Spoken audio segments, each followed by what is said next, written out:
dimiliki oleh masyarakat, di mana kepemilikan masyarakat dalam BUMN itu dibatasi hingga 50%.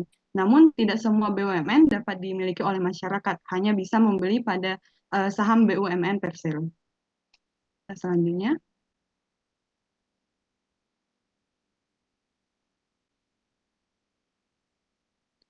kemudian terdapat beberapa fungsi dari BUMN. Yang pertama yaitu untuk mengisi kas negara, di mana keuntungan yang didapatkan dari kegiatan usaha yang dilakukan oleh BUMN ini akan memberikan pemasukan pada negara. Kemudian sebagai salah satu media bagi pemerintah, di mana BUMN ini memberikan kebijakan ekonomi nasional. Kemudian sebagai penyedia barang dan jasa yang menyediakan barang dan jasa dan dibutuhkan oleh masyarakat. Selain itu juga untuk menjaga ketersediaan barang dan jasa di Indonesia agar tetap stabil. Kemudian BUMN ini juga sebagai pencegah adanya monopoli usaha oleh kapitalis.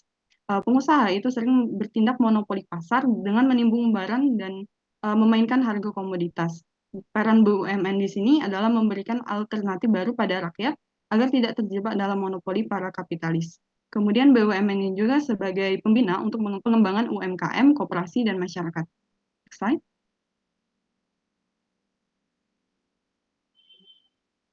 Kemudian mengenai jenis-jenis badan usaha milik negara. Ini slide selanjutnya.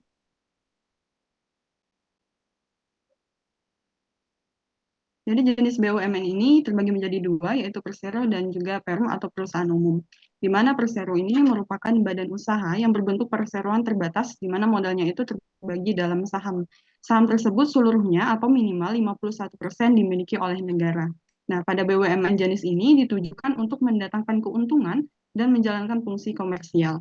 Persero ini juga menyediakan produk serta jasa yang bermutu tinggi bagi masyarakat. Kemudian jenis BUMN yang kedua yaitu Perum atau perusahaan umum yang merupakan BUMN seluruh modalnya itu dimiliki negara dan tidak terbagi atas saham, bertujuan untuk kemanfaatan umum berupa penyediaan barang dan jasa yang bermutu tinggi sekaligus mengejar keuntungan berdasarkan prinsip pengelolaan perusahaan. Next slide. Kemudian terdapat kriteria dari Persero BUMN dan juga perusahaan umum, di mana pada kriteria Persero BUMN ini pendirian diusulkan oleh Menteri kepada Presiden, kemudian modal terbatas berbentuk saham, sebagian atau seluruh modal milik negara, kemudian organisasi Persero adalah RUPS, direksi dan komisaris, dan hubungan usaha itu diatur dalam hukum perdata. Sedangkan kriteria dari perusahaan umum yaitu pegawai berasal dari pihak swasta, kemudian badan usaha dapat menghimpun dana, badan usaha didedikasikan melayani kepentingan umum, pimpinan badan usaha adalah direksi atau direktur, dan bagi perusahaan go public modalnya itu berupa saham atau obligasi. Next slide. Kemudian mengenai Kementerian BUMN. Jadi Kementerian BUMN ini adalah sebuah organisasi pemerintah yang memiliki tugas pokok dan fungsi atau melaksanakan pembinaan terhadap perusahaan negara atau BUMN di Indonesia. Jadi Kementerian BUMN ini merupakan salah satu lembaga kementerian di Indonesia yang dipimpin oleh seorang Menteri BUMN. Baik, saya selanjutnya.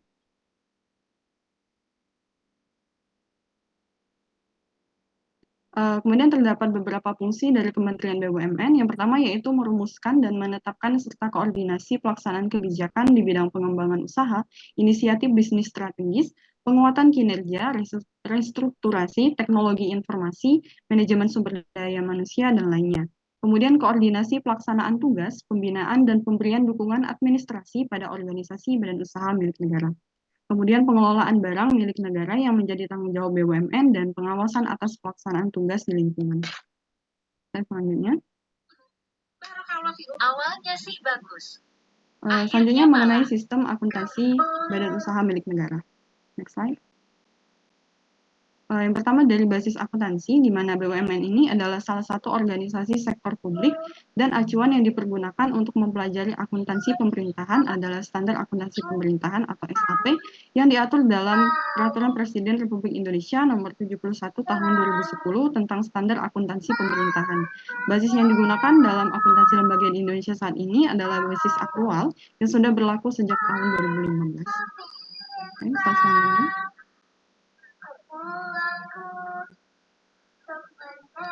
Kemudian berdasarkan laporan keuangan BUMN yang diatur dalam Undang-Undang Nomor 40 Tahun 2007 Pasal 66 yang berisi tentang laporan tahunan. Di mana yang pertama itu direksi menyampaikan laporan tahunan kepada RUPS setelah ditelaah Dewan Komisaris dengan jangka waktu paling lama 6 bulan setelah tahun buku perseroan berakhir. Selanjutnya,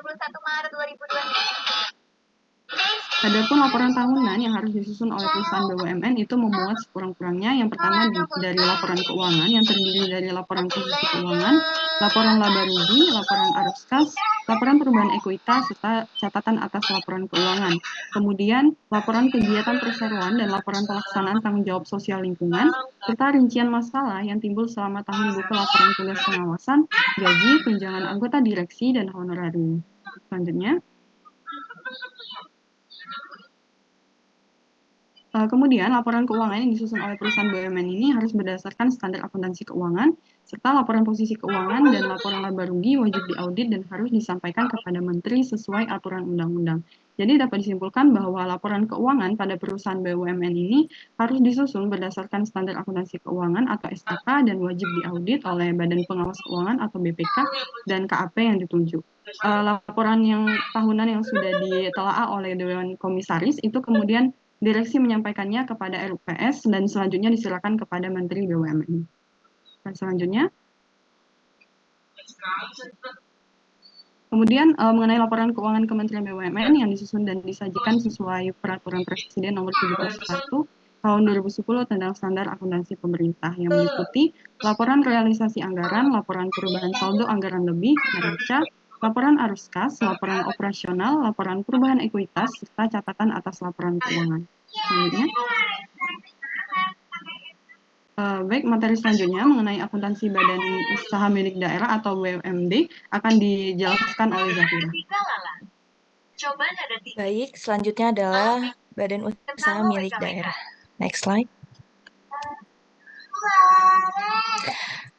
Menurut Undang-Undang Nomor 23 Tahun 2014 tentang Pemerintahan Daerah, BUMD adalah badan usaha yang seluruh atau sebagian besar modalnya dimiliki oleh daerah yang dalam pelaksanaannya berada di bawah pengawasan, pengelolaan, dan pembinaan pemerintah daerah.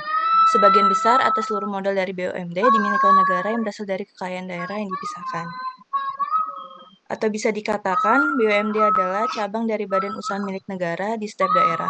Hal ini yang menyebabkan bahwa BUMD salah satu instrumen pemerintahan yang berperan penting dalam menjalankan dan mengembangkan perekonomian daerah dan perekonomian nasional. Contoh dari badan usaha milik daerah adalah BPD, yaitu Badan Pembangunan Daerah, PDAM, yaitu Perusahaan Daerah Air Minum, Perusahaan Daerah Angkutan Kota, Transjakarta, dan lainnya. Next slide. Selanjutnya adalah hal-hal yang mendasari BUMD. Terdapat beberapa hal yang mendasari pendirian suatu BUMD antara lain, yaitu yang pertama ada alasan ekonomis. Sebagai langkah mengoptimalisasi potensi ekonomi di daerah dalam upaya menggali dan mengembangkan sumber daya daerah dan memberikan public service atau pelayanan masyarakat dan mencari keuntungan, yaitu alasan strategis untuk mendirikan lembaga usaha yang melayani kepentingan umum. Hal ini berkaitan dengan masyarakat atau pihak swasta lainnya tidak mampu melakukannya, baik karena investasi, resiko usaha, maupun eksternalitasnya sangat besar dan luas. Dan yang ketiga, alasan budget, yaitu sebagai cara dalam mencari sumber pendapatan lain di luar retribusi, pajak, dan dana perimbangan dari pemerintah pusat untuk mendukung pelaksanaan fungsi dari Pemda. Next slide. Sumber dana BUMD. Sebagai suatu badan usaha, BUMD memiliki model BUMD, yaitu menurut Peraturan Pemerintah Republik Indonesia Nomor 54 Tahun 2017 tentang Badan Usaha Milik Daerah, Pasal 19 menyebutkan sumber modal badan usaha milik daerah terdiri atas yang pertama ada penyertaan modal daerah, yaitu berasal dari anggaran pendapatan dan belanja daerah atau konversi dari pinjaman. Lalu pinjaman bersumber dari daerah, BUMD lainnya atau sumber lainnya sesuai dengan ketentuan peraturan perundang-undang. Lalu ada hibah bersumber dari pemerintah pusat, daerah, BUMD lainnya atau sumber lain sesuai dengan peraturan perundang-undang, dan sumber modal lainnya yang disebut menurut pasal 19 ayat 5, yaitu meliputi kapitalisasi cadangan, keuntungan revaluasi aset, dan agio saham. Next slide. Ciri-ciri BUMD Badan Usaha Milik Daerah. Perusahaan daerah atau badan usaha milik daerah mempunyai ciri yang berbeda dengan badan usaha milik negara. Yaitu yang pertama didirikan dan diawasi oleh Pemda. Pemerintah mempunyai kekuasaan absolut karena sebagai pemegang hak kekayaan usahanya. Lalu pemerintah daerah menguasai seluruh atau sebagian besar modal BUMD. BUMD pemimpinnya adalah seorang direksi yang bisa diangkat dan dicopot kepala daerah. Segala resiko terjadi pada BUMD ditanggung secara penuh oleh pihak pemerintah. Lalu sebagai penyumbang kas atau sumber pendapatan daerah bahkan negara, lalu sebagian instrumen penting guna pengembangan ekonomi di daerah dan nasional dan tidak semata-mata mencari keuntungan, karena laba harus dimanfaatkan untuk kesejahteraan rakyat. Next. Fungsi dan peran BUMD. Yang pertama, BUMD sebagai penyedia barang ekonomis yang tidak disediakan oleh pihak swasta. Lalu, salah satu instrumen pemerintah daerah yang membantu penataan perekonomian daerah, pengelola cabang-cabang produksi yang memiliki sumber daya di setiap daerah dan dimanfaatkan untuk kepentingan umum, menyediakan layanan untuk masyarakat, memajukan sektor bisnis yang belum diminati oleh pihak swasta, membuka lapangan kerja di daerah yang bersangkutan, membantu mengembangkan usaha kecil seperti koperasi daerah, dan pendorong aktivitas dan kemajuan masyarakat dalam berbagai bidang di daerah yang bersangkutan. Bentuk-bentuk BUMD. Berdasarkan Undang-Undang Nomor 23 Tahun 2014, pemerintah bertujuan melakukan pembenahan terhadap BUMD sehingga terjadi pencepatan pelayanan publik. Karena itu, konsep dan kondisi pengelolaan BUMD memiliki dua bentuk. Yang pertama, Perumda, perusahaan umum daerah, yaitu seluruh modal dimiliki oleh satu daerah dan tidak terbagi atas saham. Kepala daerah berkedudukan sebagai pemilik modal. Laba Perumda ditetapkan oleh kepala daerah selaku wakil daerah dan pembayaran Perumda ditetapkan dengan Perda. Lalu Perseroda, yaitu perusahaan perseroan daerah. BUMD yang berbentuk perseroan terbatas yang modalnya terbagi dalam saham yang seluruhnya atau paling sedikit 51% sahamnya dimiliki oleh satu daerah. Kepala daerah berkedudukan sebagai pemegang saham dan pembayaran perseroda ditetapkan dengan Perda. Lalu sistem akuntansi BUMD. BUMD adalah organisasi sektor publik yang menggunakan standar akuntansi keuangan. Basis yang digunakan adalah basis akrual. Komponen yang terdapat dalam satu set laporan keuangan pelaporan BUMD adalah neraca, laporan laba rugi, laporan rukas, laporan perubahan ekuitas, dan catatan atas laporan keuangan. Dan laporan keuangan BUMD diatur dalam Peraturan Pemerintah 54 Tahun 2017 tentang Badan Usaha Milik Daerah pasal 298 yaitu mengenai laporan tahunan, yaitu laporan tahunan sebagian dimaksud pada ayat 4 disahkan oleh KPM atau RPS paling lambat dalam waktu 30 hari setelah diterima. Laporan keuangan paling sedikit memuat laporan keuangan dari neraca akhir tahun buku yang baru, lalu mengenai kegiatan perusahaan umum daerah, laporan pelaksanaan tanggung jawab sosial dan lingkungan, rincian masalah yang timbul selama tahun buku, laporan mengenai tugas pengawasan, nama anggota direksi dan anggota dewan pengawas, dan penghasilan anggota direksi dan anggota dewan pengawas. Lalu laporan keuangan pada perusahaan BUMD harus disusun berdasarkan standar akuntansi keuangan dan diatur oleh Badan Pengawas Keuangan atau kantor akuntan publik yang ditunjuk. Laporan tahunan yang sudah ditelaah oleh Dewan Komisaris, kemudian direksi menyampaikannya kepada RUPS dan selanjutnya diserahkan kepada Menteri. Baik, selanjutnya saya serahkan kepada rekan. Baik, selanjutnya mengenai studi kasus. Slide selanjutnya. Yang pertama ada pada Kementerian BUMN, standar akuntansi yang digunakan oleh Kementerian BUMN, yaitu laporan keuangan Kementerian BUMN, disusun dan disajikan berdasarkan PP atau Peraturan Pemerintah Nomor 71 Tahun 2010 tentang standar akuntansi pemerintahan atau SP dan kaidah pengelolaan keuangan yang sehat dalam lingkungan pemerintah. Sedangkan untuk basis akuntansinya menggunakan dua. Yang pertama basis akrual untuk neraca laporan operasional dan laporan perubahan ekuitas. Sedangkan basis kasnya untuk laporan realisasi anggaran, laporan arus kas, dan laporan saldo anggaran lebih. Sedangkan untuk dasar pengukurannya menggunakan nilai perolehan historis, yakni aset dicatat sebesar pengeluaran atau penggunaan sumber daya ekonomi yang digunakan untuk memperoleh aset tersebut.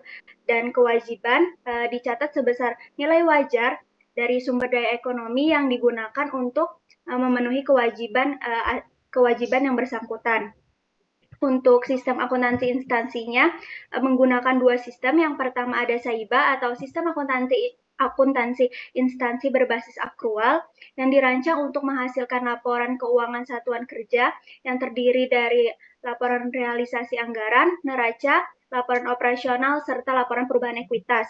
Sedangkan untuk yang sistem akuntansi yang kedua yaitu SIMAK BM atau Sistem Informasi Manajemen dan Akuntansi Barang Milik Negara yang digunakan untuk mencatat dan mengorganisasi barang milik negara mulai dari pembelian, transfer masuk keluar antar instansi, sampai penghapusan dan pemusnahan barang milik negara. Slide selanjutnya. Adapun laporan kementerian dari BUMN terdiri dari laporan realisasi anggaran, neraca, slide selanjutnya, laporan operasional, laporan perubahan ekuitas, dan catatan atas laporan keuangan. Slide selanjutnya. Untuk kesesuaiannya dengan peraturan, standar akuntansinya sudah sesuai karena sudah menggunakan PP nomor 71 tahun 2010, dan basis akuntansinya juga sudah sesuai karena menggunakan basis akrual dan basis kas. Untuk dasar pengukurannya sudah sesuai karena berdasarkan PP nomor 71 tahun 2010 sudah menggunakan perolehan historis. Sedangkan untuk komponen laporan keuangannya kurang sesuai karena Kementerian BUMN hanya menyajikan 5 laporan keuangan dari 7 laporan keuangan yang disarankan pada PP nomor 71 tahun 2010. Adapun laporan keuangan yang tidak disajikan yaitu laporan saldo anggaran lebih dan laporan arus kas. Slide selanjutnya. Untuk materi selanjutnya akan disampaikan oleh rekan saya. Baik, setelah mendengar penjelasan mengenai studi kasus yang pertama, yaitu Kementerian BUMN, di sini saya akan menjelaskan studi kasus yang kedua, yaitu mengenai perusahaan BUMN.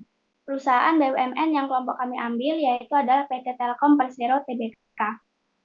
Yang pertama yaitu standar akuntansi. Laporan keuangan PT Telkom disusun dan disajikan berdasarkan standar akuntansi keuangan di Indonesia yang meliputi PSAK, ISAK, Bapepam LK nomor 8G7 tentang penyajian dan pengungkapan laporan keuangan emiten dan perusahaan publik. Yang kedua ada basis akuntansi. Basis akuntansi yang digunakan pada laporan keuangan PT Telkom yaitu terdiri dari dua basis. Yang pertama ada basis akrual dan basis kas. Basis akrual itu digunakan untuk seluruh laporan keuangan kecuali laporan arus kas. Dan yang kedua basis kas itu digunakan untuk laporan arus kas. Laporan arus kas konsolidasian disusun dengan menggunakan metode langsung dan menyajikan perubahan kas dan setara kas dari kegiatan operasi, investasi, dan pendanaan. Yang ketiga yaitu ada dasar pengukuran. Dasar pengukuran yang dipakai yaitu adalah nilai perolehan historis. Selain nilai perolehan historis, perusahaan BUMN juga dapat menggunakan nilai wajar tergantung pada aset atau kewajiban yang diukur. Contohnya pada PT Telkom, aset tak berwujud dicatat berdasarkan biaya perolehan dikurangi akumulasi amortisasi. Lalu ada juga aset tetap dinyatakan pada harga perolehan dikurangi akumulasi penyusutan, dan aset keuangan diklasifikasikan pada saat pengakuan awal dan selanjutnya diukur pada biaya perolehan diamortisasi, nilai wajar melalui penghasilan komprehensif lain, dan nilai wajar melalui laba rugi. Lalu untuk kewajibannya yaitu contohnya ada utang usaha yang pada awalnya diakui sebesar nilai wajar dan selanjutnya diukur pada biaya perolehan diamortisasi dengan menggunakan metode bunga efektif. Next slide. Ini merupakan contoh dari laporan keuangan PT Telkom. Ada laporan posisi keuangan konsolidasian, laporan laba rugi dan penghasilan komprehensif lain konsolidasian. Lalu ada juga laporan perubahan ekuitas konsolidasian, laporan arus kas konsolidasian, dan yang terakhir ada catatan atas laporan keuangan konsolidasian. Next slide. Selanjutnya mengenai kesesuaian dengan peraturan. Yang pertama yaitu standar akuntansi.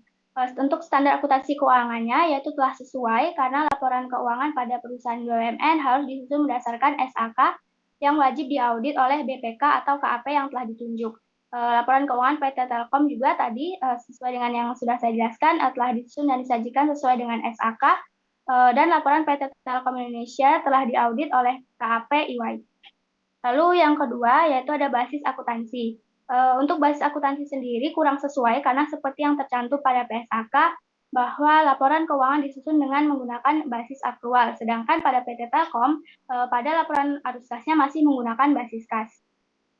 Yang ketiga ada dasar pengukuran. Dasar pengukuran juga telah sesuai dengan PSAK yaitu menggunakan nilai perolehan historis. Selain itu juga bisa menggunakan nilai wajar tergantung pada aset atau kewajiban yang diukur. Dan yang terakhir yaitu komponen laporan keuangan juga telah sesuai karena laporan keuangan PT Telkom telah sesuai dengan PSAK yang terdiri dari 5 komponen laporan keuangan. Untuk penjelasan selanjutnya akan dijelaskan oleh rekan saya.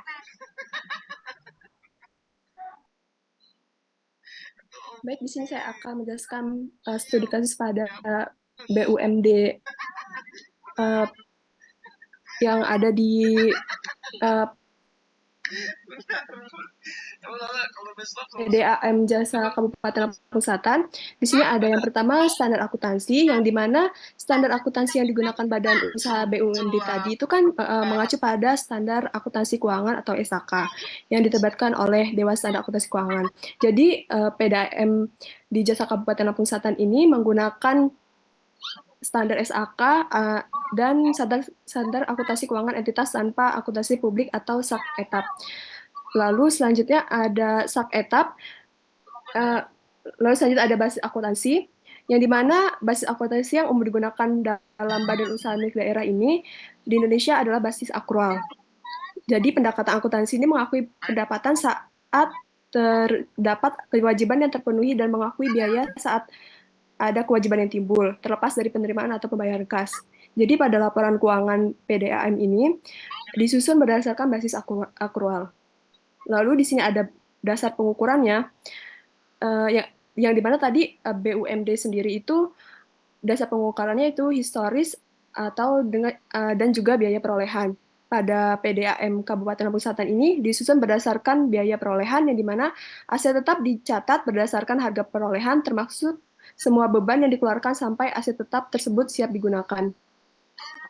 Lalu di sini ada laporan keuangannya, yang dimana terdiri dari laporan posisi keuangan, laporan laba rugi, laporan perubahan ekuitas, laporan arus kas, dan catatan atas laporan keuangan. Jadi dapat disimpulkan dengan kesesuaian dengan peraturan, di mana standar akuntansi, basis akuntansi, dasar pengukuran, dan komponen laporan keuangan sudah sesuai dengan peraturannya. Selanjutnya akan dijelaskan oleh rekan saya.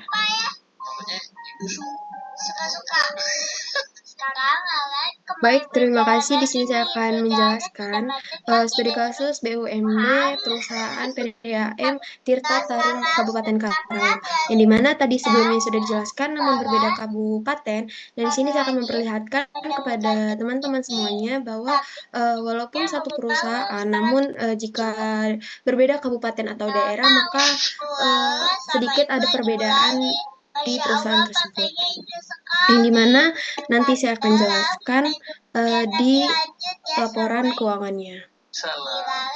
Pada standar akuntansi BUMD PDAM ini sudah menetapkan menurut SAK dan SAK etap. Dan basis akuntansi di sini, basis akuntansi yang umum digunakan dalam BUMD di Indonesia adalah basis akrual. Nah, basis akrual ini adalah pendekatan akuntansi yang mengikuti pendapatan saat terdapat kewajiban yang terpenuhi dan mengakui biaya saat terdapat kewajiban yang timbul. Nah, terlepas dari penerimaan atau pembayaran kas tersebut, pada laporan keuangan PDAM Tirta Jasa Kabupaten Karawang ini disusun berdasarkan basis akrual. Nah, dasar pengukurannya ini menurut PDAM itu dia menggunakan biaya perolehan, yang dimana sudah ada di dalam catatan laporan keuangannya. Next slide. Nah, di sini saya akan memperlihatkan kepada kawan-kawan semua laporan posisi keuangan yang terdiri dari aset lancar dan aset tidak lancar, yang dimana jumlah aset pada PDAM Tirta Tarum Kabupaten Karawang ini lebih besar daripada PDAM yang berada di Kabupaten Lampung Selatan. Begitu pula pada laporan laba ruginya, di sini terlihat bahwa laba bersih yang ada pada Kabupaten Karawang ini lebih besar daripada Lampung Selatan. Selanjutnya di sini ada laporan perubahan ekuitas, laporan arus kas, dan catatan atas laporan keuangan yang dimana telah saya sampaikan di awal tadi. Kesimpulannya, dengan kesesuaian dengan peraturan, standar akuntansi, basis akuntansi, dasar pengukuran, dan komponen laporan keuangan telah sesuai dengan yang ditetapkan. Berikutnya akan saya serahkan kepada teman saya. Baik, untuk materi yang terakhir mengenai perbandingan. Slide selanjutnya.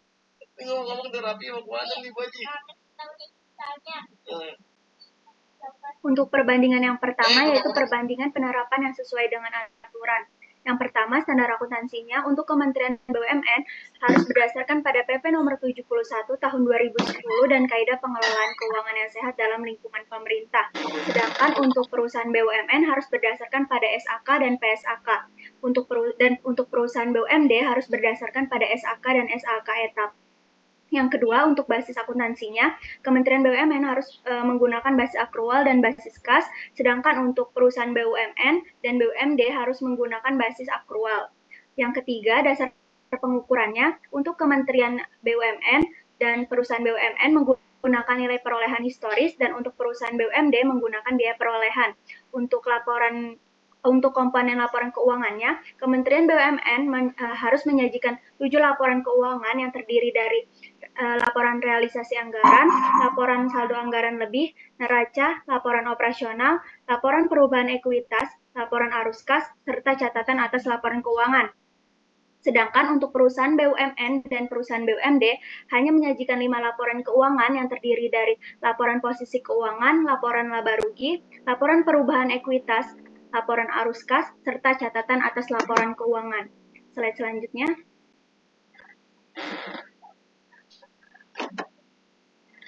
Untuk perbandingan yang kedua, yakni mengenai perbandingan penerapan pada studi kasus. Yang pertama, standar akuntansinya. Kementerian BUMN sudah sesuai karena sudah menggunakan PP nomor 71 tahun 2010 dan Kaidah Pengelolaan Keuangan yang Sehat. Untuk perusahaan BUMN, yaitu PT Telkom, sudah menggunakan SAK dan PSAK ditambah dengan ISAK dan Bapepam LK nomor 8 G7. Sedangkan untuk perusahaan air minum Tirta Jasa dan Tirta Arum sudah menggunakan SAK dan SAK etap. Yang kedua, mengenai basis akuntansinya, Kementerian BUMN sudah menggunakan basis akrual dan basis kas. Sedangkan untuk PT Telkom juga sudah menggunakan basis akrual dan basis kas, tetapi seharusnya hanya menggunakan basis akrual. Untuk perusahaan air minum Tirta Jasa dan Tirta Arum sudah menggunakan basis akrual. Yang ketiga, ada dasar pengukurannya. Untuk Kementerian BUMN dan PT Telkom menggunakan nilai perolehan historis, sedangkan untuk perusahaan air minum Tirta Jasa menggunakan nilai perolehan historis atau dasar biaya, dan untuk perusahaan air minum Tirta Tarum menggunakan biaya perolehan. Untuk komponen laporan keuangannya, keempat perusahaan menyajikan 5 laporan keuangan. Slide selanjutnya. Sekian yang dapat saya sampaikan, saya kembalikan kepada moderator.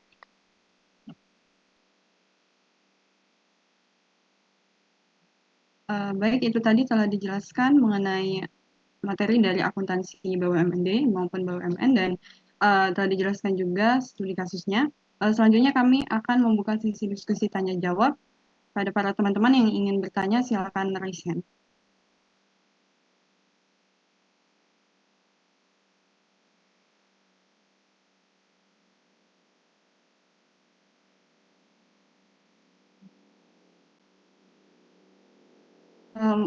Untuk penanya pertama, dipersilakan kepada Siti Atika. Baik, nama saya Siti Atika Zahra dengan ujung NPM 019. Saya ingin bertanya, tadi di salah satu slide mengenai sistem akuntansi BUMD itu ada pernyataan bahwa laporan keuangan pada perusahaan BUMD wajib diaudit oleh BPK atau KAP yang ditunjuk.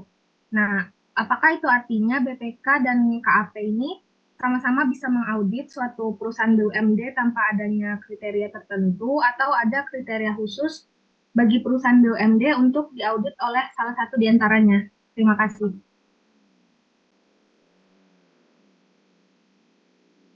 Baik, terima kasih kepada Tika. Selanjutnya silakan pada Teresita.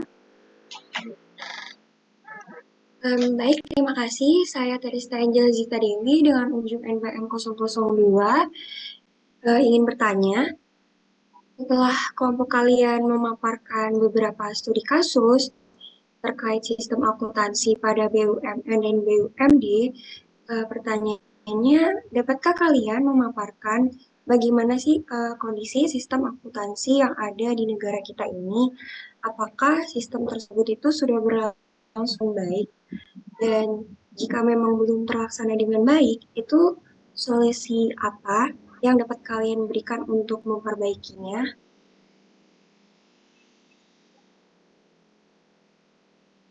Baik, terima kasih pada Teresita. Selanjutnya silakan pada Salsabila untuk menyampaikan pertanyaan. Baik, terima kasih. Nama saya Salsabila Murtaja dengan ujung NPM 106. Izin bertanya, menurut kelompok kalian, apakah keberadaan BUMN dan BUMD di Indonesia saat ini sudah cukup mumpuni untuk meningkatkan kesejahteraan masyarakat? Juga berikan alasannya. Terima kasih.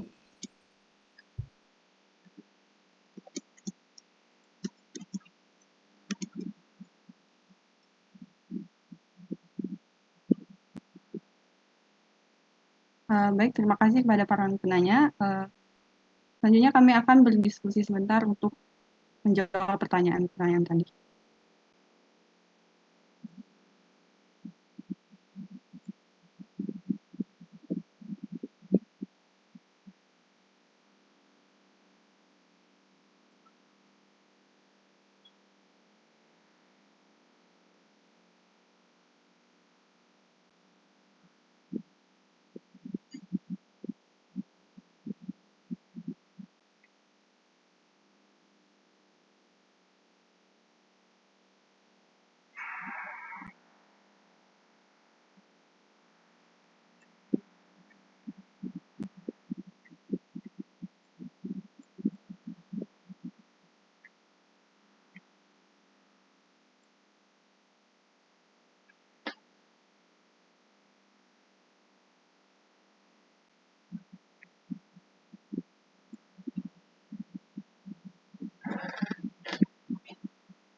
Baik, saya akan menjawab pertanyaan dari Siti Atika mengenai pada PPT yang telah dipresentasikan.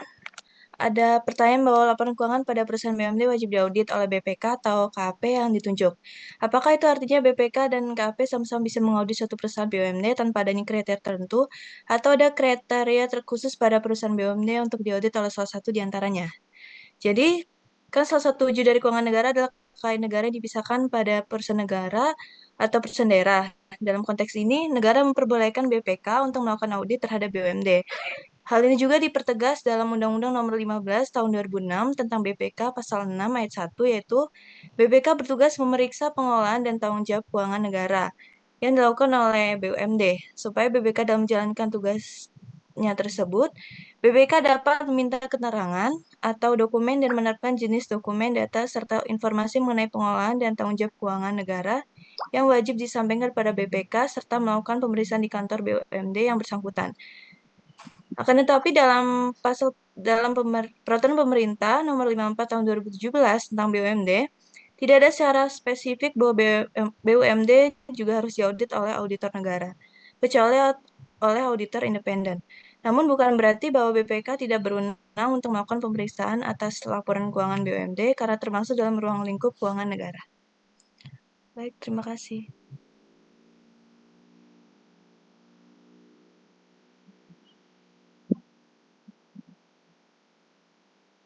Baik, selanjutnya saya akan menjawab pertanyaan dari Salsabila Murtaja dengan pertanyaan, apakah keberadaan BUMN dan BUMD itu sudah cukup mumpuni untuk meningkatkan kesejahteraan rakyat dan berikan alasannya. Jadi, keberadaan BUMN dan BUMD di Indonesia ini memiliki potensi untuk meningkatkan kesejahteraan rakyat. Walaupun demikian, dalam mencapai hal tersebut memerlukan langkah-langkah yang konkret dan dalam perbaikan pengelolaan kinerja BUMN dan BUMD. Berikut ada juga beberapa alasan mengapa BUMN dan BUMD ini dapat meningkatkan kesejahteraan rakyat. Yang pertama, di sini ada diversifikasi ekonomi, yang dimana BUMN dan BUMD ini berperan dalam mengembangkan sektor-sektor ekonomi yang penting untuk pertumbuhan dan kesejahteraan rakyat. Dengan berinvestasi dalam sektor-sektor strategis seperti energi, transportasi, infrastruktur, BUMN dan BUMD ini dapat menciptakan lapangan kerja baru, meningkatkan pendapatan dan memperluas peluang ekonomi bagi masyarakat. Lalu yang kedua di sini ada penyediaan layanan publik, di mana bertanggung jawab untuk menyediakan layanan publik yang penting bagi masyarakat, seperti listrik, air bersih, transportasi umum, telekomunikasi, dan perbankan.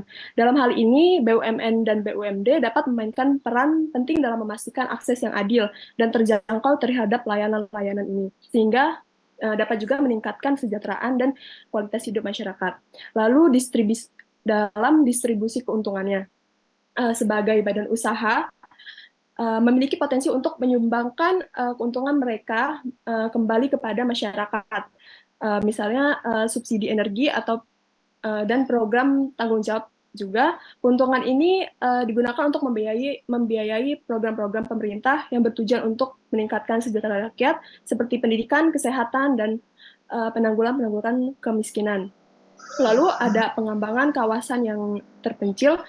BUMN dan BUMD ini juga dapat serta berperan dalam mengembangkan kawasan-kawasan terpencil atau daerah-daerah yang kurang berkembang dengan mengalokasikan investasi dan sumber daya untuk membangun infrastruktur itu dan memperluas akses terhadap layanan, dapat membantu meningkatkan taraf hidup masyarakat di daerah-daerah tersebut. Jadi, sekian dari saya.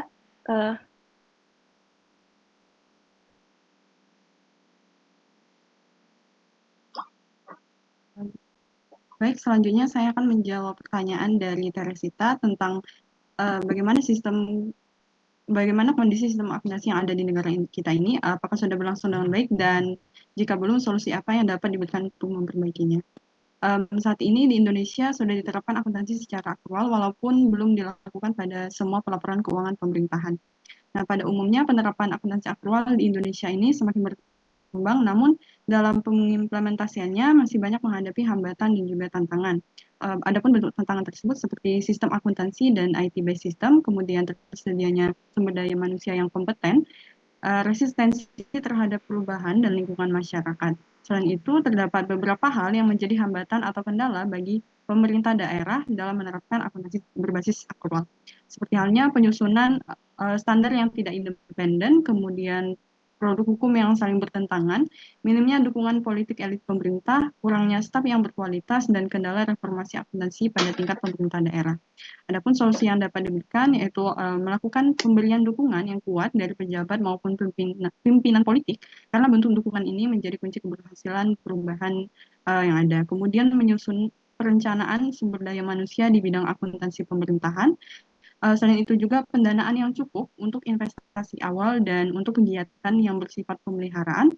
dan juga bentuk dukungan teknologi, khususnya aplikasi penata usahaan dan akuntansi yang mengakomodasi basis aktual. Baik, itu saja. Apakah dapat diterima pada Teresita jawabannya? Ya, baik. Terima kasih. Baik, itu tadi presentasi dari kelompok 5 yang telah menjelaskan mengenai materi dari akuntansi badan usaha milik negara dan juga badan usaha milik daerah. Telah dijelaskan juga mengenai studi kasus dan telah dilaksanakan juga sesi diskusi tanya jawab. Untuk itu, saya akhiri. Wassalamualaikum warahmatullahi wabarakatuh. Ya. Waalaikumsalam. Ya, terima kasih ya kelompok 5 tadi. Mungkin ada beberapa hal yang Ibu catat ya. Perlu Ibu tekankan kembali gitu ya, bahwa jangan sampai bingung gitu mahasiswa pada saat membaca dan memahami penjelasan kelompok ini gitu ya. Ya, tadi sudah dijelaskan kelompok ini dengan clear begitu. Di akhir juga sudah diberikan perbandingan bahwa standar yang digunakan ya, standar yang digunakan untuk pelaporan akuntansinya itu berbeda ya antara Kementerian BUMN dengan BUMN itu sendiri, ya. Kalau di Kementerian BUMN yang dipimpin oleh sekarang Pak Erick Thohir, karena dia merupakan bagian dari negara secara makro ya, secara satu kesatuan, maka dia menggunakan SAP ya, SAP. Standar Akuntansi Pemerintah ya, PP 71 tahun 2010 ya. Nah, namun pada saat kita melihat standar yang digunakan oleh BUMN dan BUMD, maka yang digunakan adalah SAK ya, Standar Akuntansi Keuangan. Nah, tadi ada di slide-nya mana tadi? Oh, udah di close ya. Standar akuntansi yang digunakan oleh Telkom itu ada tulisan menggunakan SAK dan PSAK itu sama aja ya. SAK dan PSAK itu sama. SAK itu standar akuntansi keuangan, kalau PSAK itu pernyataan standar akuntansi keuangan. Nah, dia biasanya kalau sudah publish itu menjadi SAK aja, tapi pada intinya PSAK dan SAK itu sama ya. Demikian pula dengan ISAK ya. ISAK itu interpretasi standar akuntansi keuangan juga sama aja. Ya, mungkin demikian tambahannya supaya nggak bingung ini kok PSAK sama SAK dibilang dan berarti ada dua hal yang berbeda itu sama ya. Nah, kemudian untuk BUMD ya. Untuk BUMD juga sama menggunakan SAK. Dan untuk auditornya tadi juga ditanyakan oleh temannya bahwa siapa yang mengaudit ini? Ya, sebenarnya memang ini adalah tugas auditor independen pemerintah ya. Dalam hal ini adalah BPK. Namun dengan peraturan yang baru, misalnya dengan PP 54 tahun 2017 ya, dan peraturan sebelumnya itu juga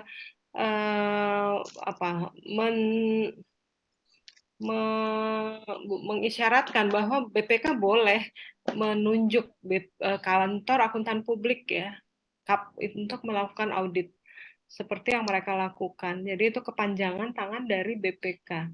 Kita lihat bahwa saat ini BPK memang terbatas sekali jumlahnya auditornya ya, sehingga tidak memungkinkan untuk mengaudit semua entitas pemerintah dari pemerintah pusat, kementerian lembaga sampai dengan pemerintah daerah dan unit-unit di bawahnya serta badan usaha milik negara dan daerah ya. Oleh sebab itu dia menggunakan kantor akuntan publik ya. Tentunya ini harus memenuhi kriteria tertentu sesuai dengan regulasi yang telah ditetapkan. Ada kriterianya dan yang biasa terjadi adalah mereka mendaftar kepada BPK, kantor BPK, dan diseleksi oleh BPK untuk menentukan kap mana yang diberikan lisensi gitu ya untuk melakukan audit. Ya, mungkin demikian tambahan Ibu. Baik, terima kasih kelompok 5. Silakan kelompok berikutnya dilanjut untuk akuntansi rumah sakit ya. Baik, izin share screen ya Ibu. Iya, silakan.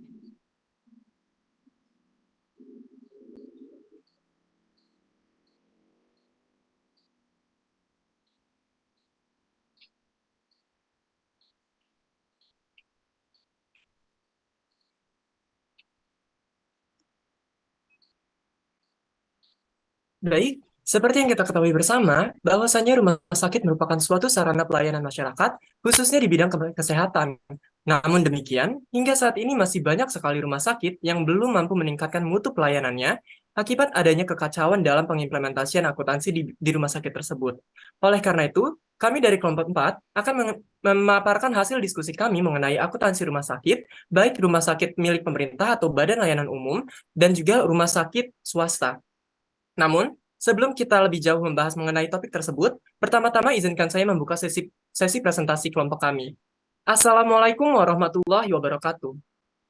Yang terhormat, Dr. Fajar Gustiawati Dewi, SE MSI AKT, dan teman-teman semua yang saya banggakan.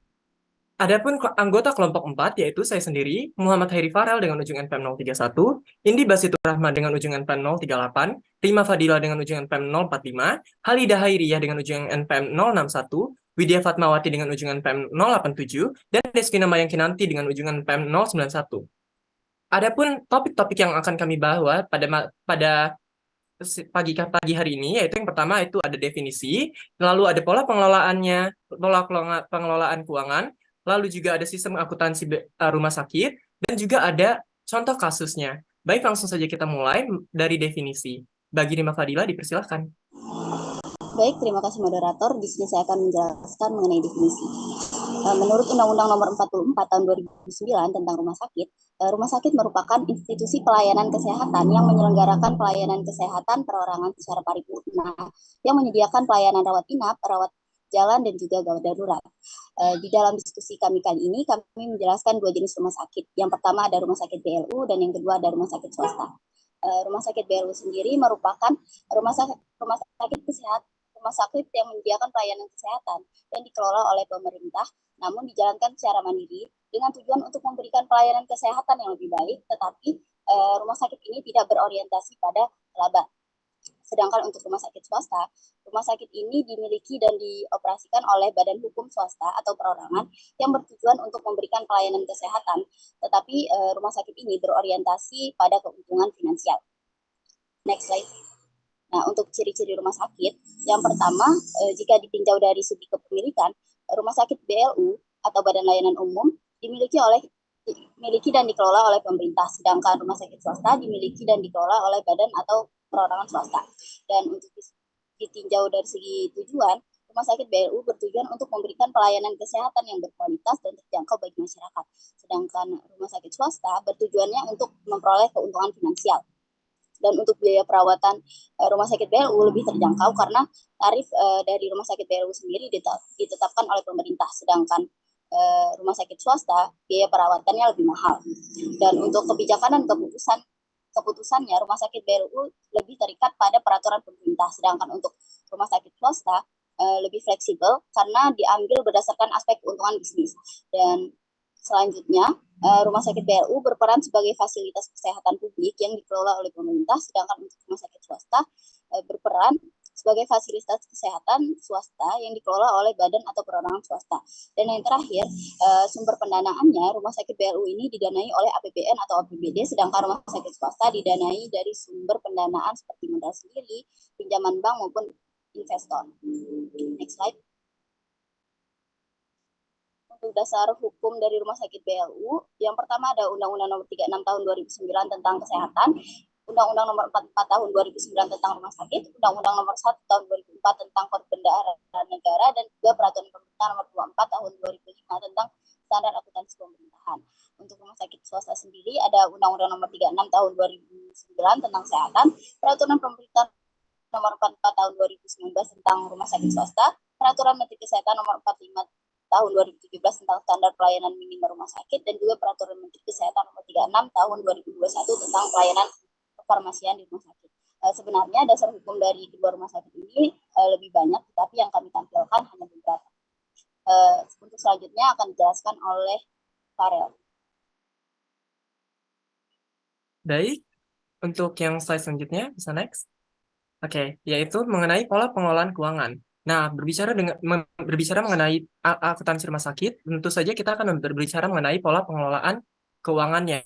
Nah, untuk rumah sakit BLU sendiri, pola pengelolaan keuangannya itu diatur dalam UU Nomor 44 Tahun 2019 tentang rumah sakit, yang mana rumah sakit yang mana rumah sakit diselenggarakan berasaskan Pancasila dan didasarkan pada nilai kemanusiaan, etika, dan profesionalitas, manfaat, keadilan, persamaan hak, dan anti diskriminasi, pemerataan, perlindungan, dan keselamatan pasien, serta mempunyai fungsi sosial. Dan juga pada PP nomor 23 tahun 2005 tentang PPK BLU, di mana di PP nomor 23 tahun 2005 tersebut dinyatakan bahwa pola pengelolaan keuangan suatu badan layanan umum atau BLU harusnya memenuhi 3 persyaratan utama, yaitu persyaratan substantif, persyaratan teknis, dan juga persyaratan administratif. Hal tersebut bertujuan agar kinerja keuangan BLU memenuhi kriteria 3E serta transparan dan akuntabel.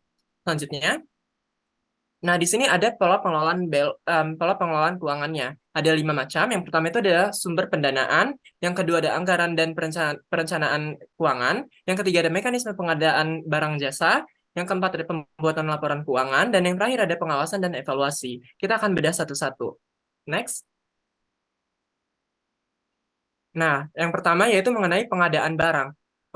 Untuk rumah sakit BLU harus melalui proses pelelangan dan asas persaingan yang sehat, di mana pengadaan barang sendiri itu diatur oleh UU Nomor 14 Tahun 2008 tentang keterbukaan informasi publik, Peraturan Presiden Nomor 54 Tahun 2010 tentang pengadaan barang dan jasa pemerintah, dan juga Permendagri Nomor 13 Tahun 2006 mengenai pedoman PPK BLU. Untuk rumah sakit swasta sendiri memiliki keleluasaan yang lebih dalam hal pengadaan barang karena rumah sakit swasta tidaklah diatur dalam undang-undang untuk melakukan pengadaan barangnya karena itu milik pribadi. Nah, yang selanjutnya itu laporan keuangan. Laporan keuangan rumah sakit BLU harus sesuai dengan peraturan BLU dan juga SAP, di mana hal tersebut disiratkan pada PMK nomor 29 /PMK.02 tahun 2013 mengenai tata cara pengelolaan keuangan BLU dan juga PMK nomor 51 /PMK.02 tahun 2014 mengenai tata cara pengelolaan keuangan BLUD atau Badan Layanan Umum Daerah. Nah, selanjutnya itu untuk rumah sakit swasta laporan keuangannya itu diatur pada SAK 45 tentang organisasi nirlaba. Selanjutnya,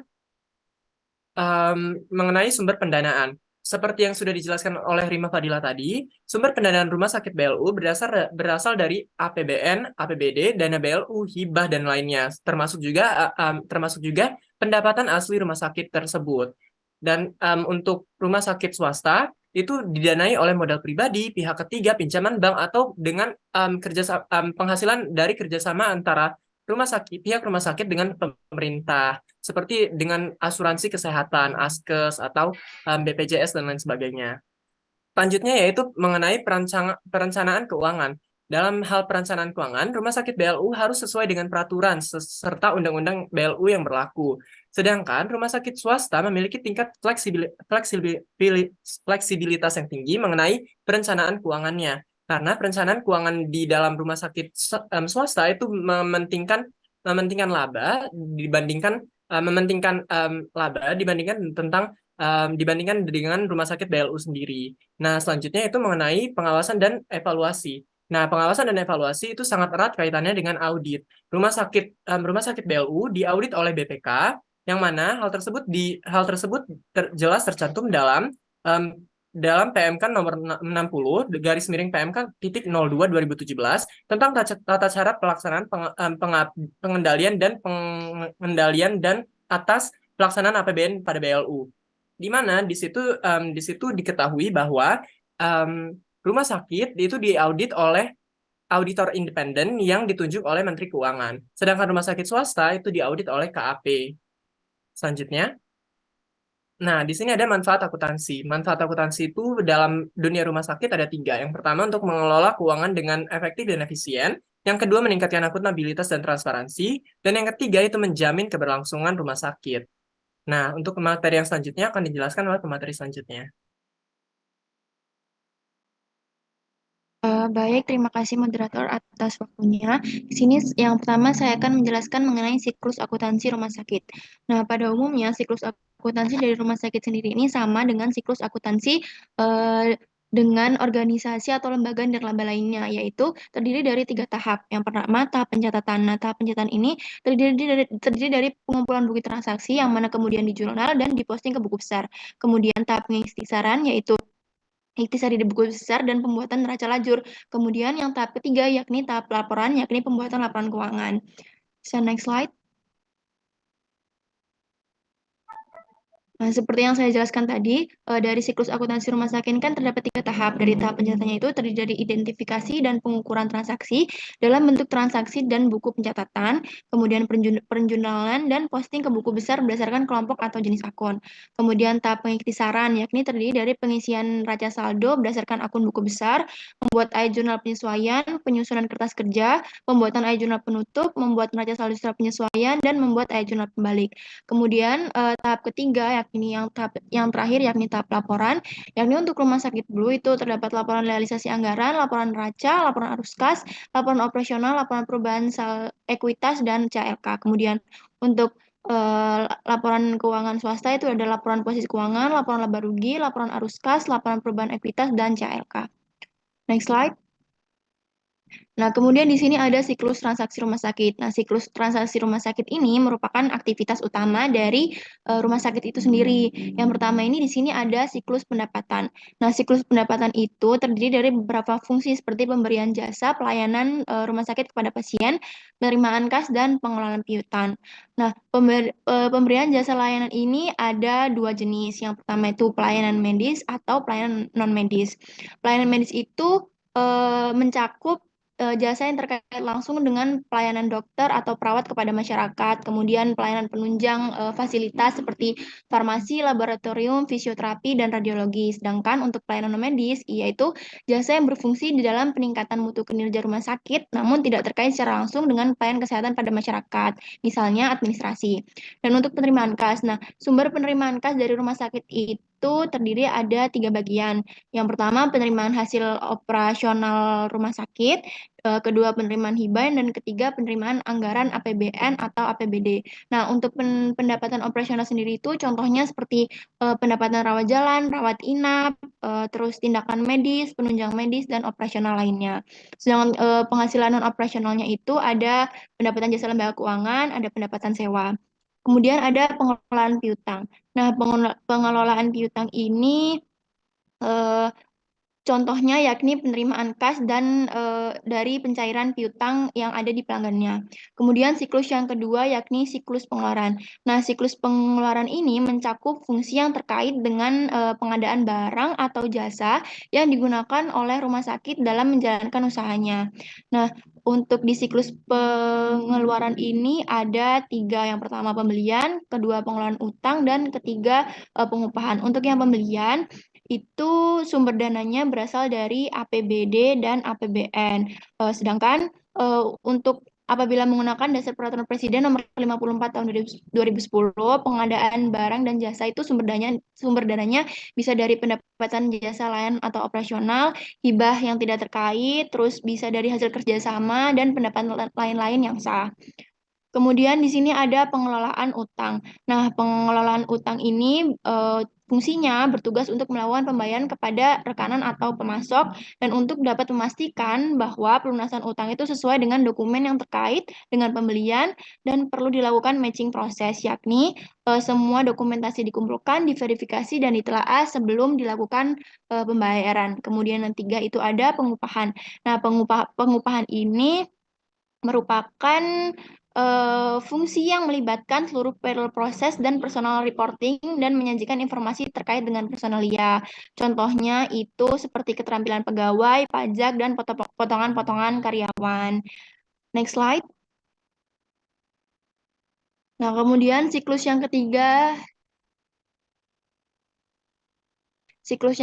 yakni siklus pelayanan atau bisa juga disebut siklus produksi. Nah, di dalam siklus ini terkait dengan transformasi sumber daya rumah sakit menjadi jasa pelayanan rumah sakit. Nah, siklus-siklus ini terdiri dari pengelolaan pelayanan, pengelolaan persediaan, dan pengelolaan aset tetap. Pengelolaan pelayanan sendiri itu contohnya mencakup unit cost setiap pelayanannya. seperti biaya yang terjadi di rumah sakit dan didistribusikan ke setiap pelayanan yang diberikan kepada pasien. Kemudian ada pengelolaan persediaan. Nah, pengelolaan persediaan ini berfokus pada serangkaian pencatatan persediaan dan laporannya terkait dengan penggunaan persediaan, saldo akhir persediaan, dan tingkat persediaan minimum ataupun maksimum. Kemudian ada pengelolaan aset tetap. Nah, pengelolaan aset tetap ini terkait dengan yang pertama, pencatatan yang memadai mengenai deskripsi aset, biaya perolehan, dan lokasi penempatan aset tersebut. Yang kedua, terkait dengan penghitungan penyusutan untuk keperluan akuntansi dan pajak. Dan yang ketiga, terkait dengan manajemen laporan terkait dengan rencana dan pengendalian untuk setiap jenis aset. Terus yang siklus keempat di sini ada siklus keuangan. Siklus keuangan ini terkait dengan perolehan dan pengelolaan capital fund seperti modal kerja dan sumber dana jangka panjang. Di siklus keuangan ini ada dua, yaitu pengelolaan kas masuk dan pengelolaan kas keluar. Nah, untuk pengelolaan kas masuk itu biasanya seperti harta rumah sakit yang paling liquid dan memerlukan pengendalian yang sangat ketat. Untuk yang pengelolaan kas keluar itu biasanya memfokuskan pada pemeriksaan bukti kas keluar dan pemisahan fungsi otorisasi dan pembayaran. Next slide. Nah, siklus yang terakhir dari siklus transaksi rumah sakit, yakni siklus pelaporan. Dari siklus pelaporan ini menggunakan data dari aktivitas operasi rumah sakit untuk membuat laporan yang sesuai dengan prinsip akuntansi yang berlaku umum atau PABU dan sebagai bentuk pertanggungjawaban atas penggunaan sumber daya yang telah dilakukan. Baik, sekian materi yang dapat saya sampaikan. Selanjutnya saya serahkan kepada moderator atau pemateri yang selanjutnya.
Mohon maaf, Widya, suaranya belum keluar.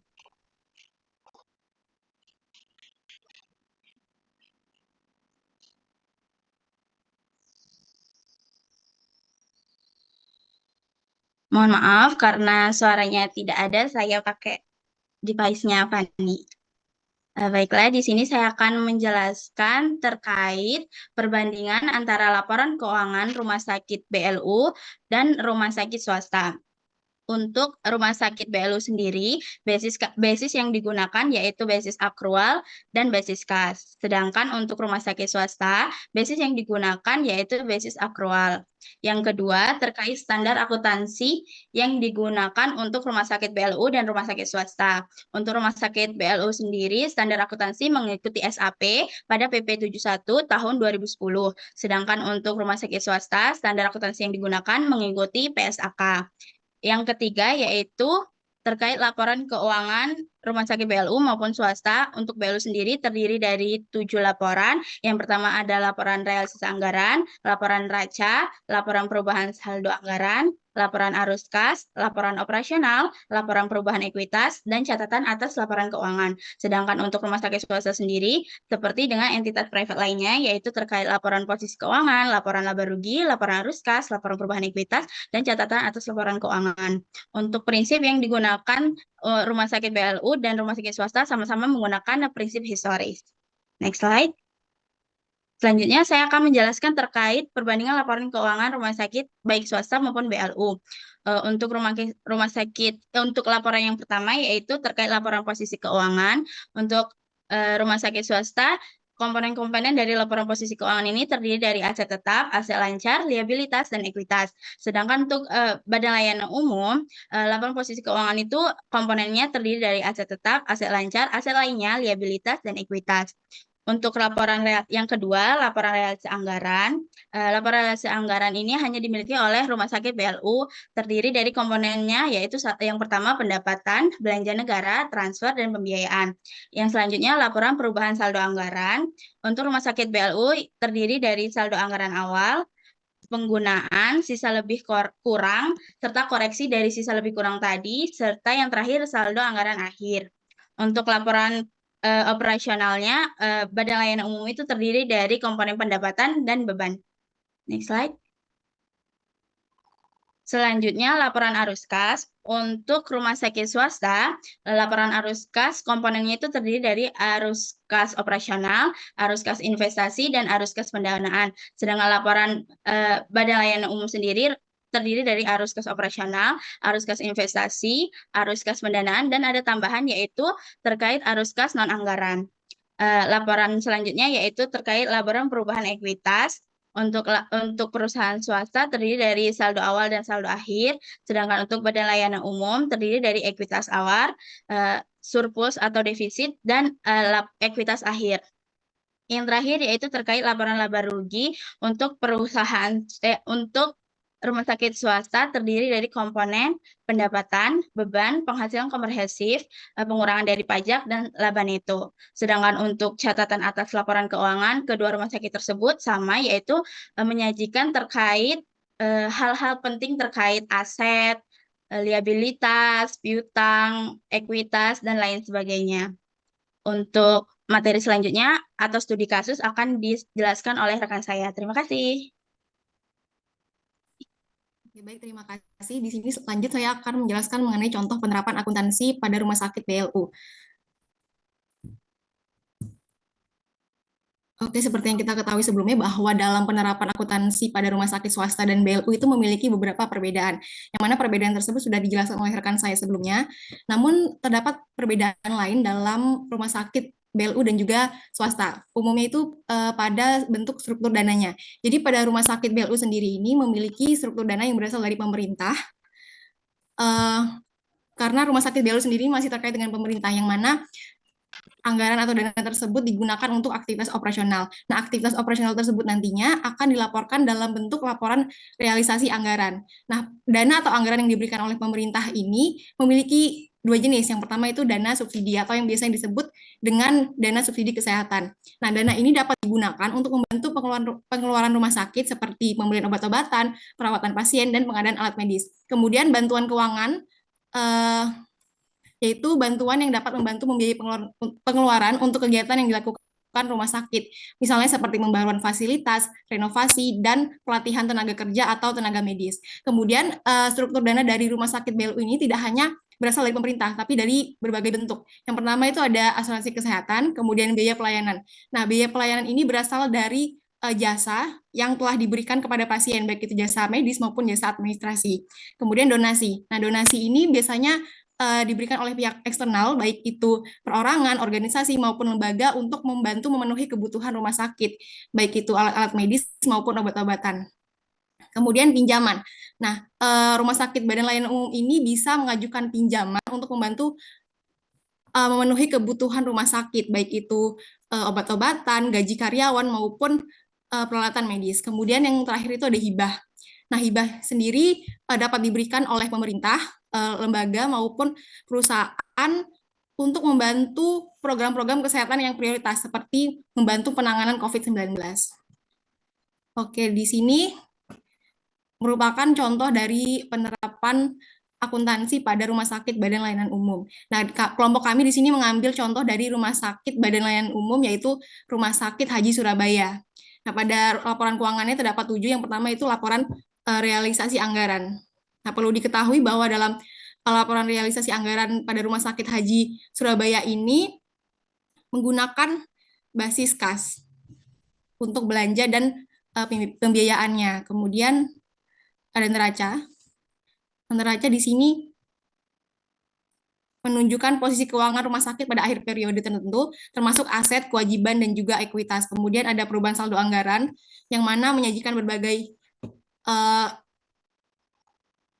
informasi tentang kenaikan atau penurunan saldo anggaran lebih tahun pelaporan dibandingkan dengan tahun sebelumnya. Kemudian ada laporan operasional yang menyajikan berbagai unsur pendapatan operasional, baik itu beban, surplus ataupun defisit.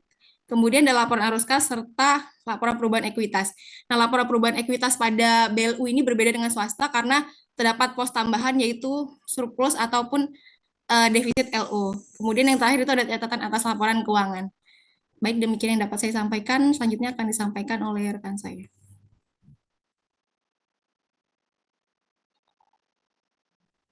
Oke, baik. Slide selanjutnya.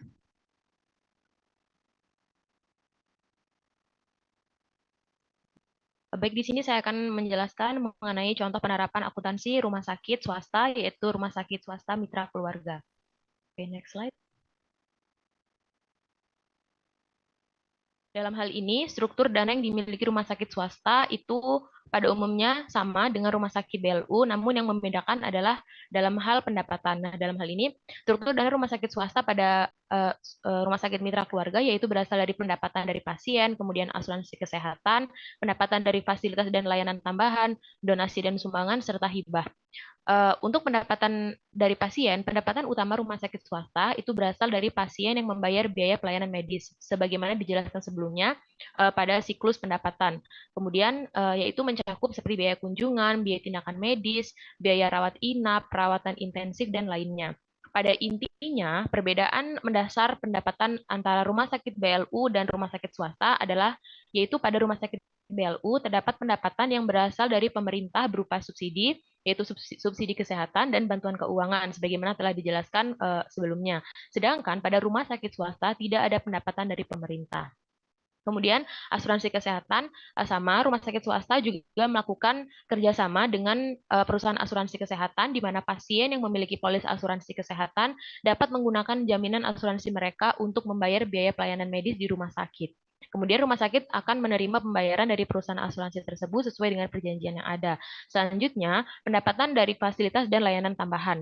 Nah, selain dari pasien yang melakukan pelayanan kesehatan di rumah sakit swasta dapat memperoleh pendapatan tambahan dari penyewaan fasilitas yang dimilikinya seperti ruang operasi, ruang perawatan, kemudian ruang konferensi ataupun laboratorium kepada pihak ketiga.